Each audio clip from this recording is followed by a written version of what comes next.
Ontario Premier Doug Ford says the federal Liberals will be decimated in the next election. The Premier took a strip off the Trudeau government today while making an unrelated announcement. CTV's Queen's Park Bureau Chief Siobhan Morris reports.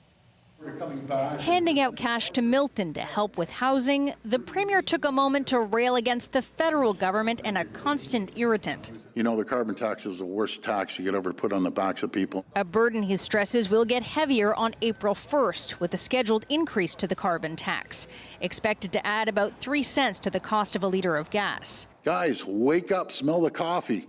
Like, what don't you understand?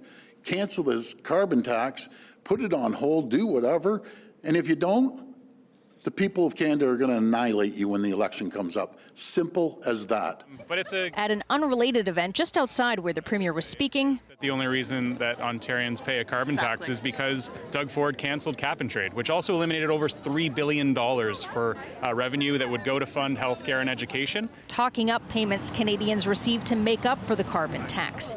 The MP for Milton appearing with Ontario's Liberal leader.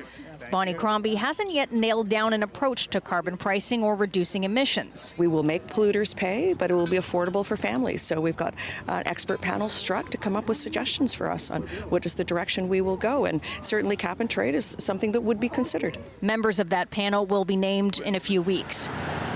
Crombie has another key decision to make, whether to run for a provincial seat here in Milton. It's up for grabs after Cabinet Minister Parm Gill resigned to run for the federal Tories. In the last provincial election, Progressive Conservatives got by the Liberals by fewer than 1,700 votes. A date for the by-election hasn't been set. The government has lots of runway to call a vote in this swing riding. Elections Ontario rules give them until the end of July.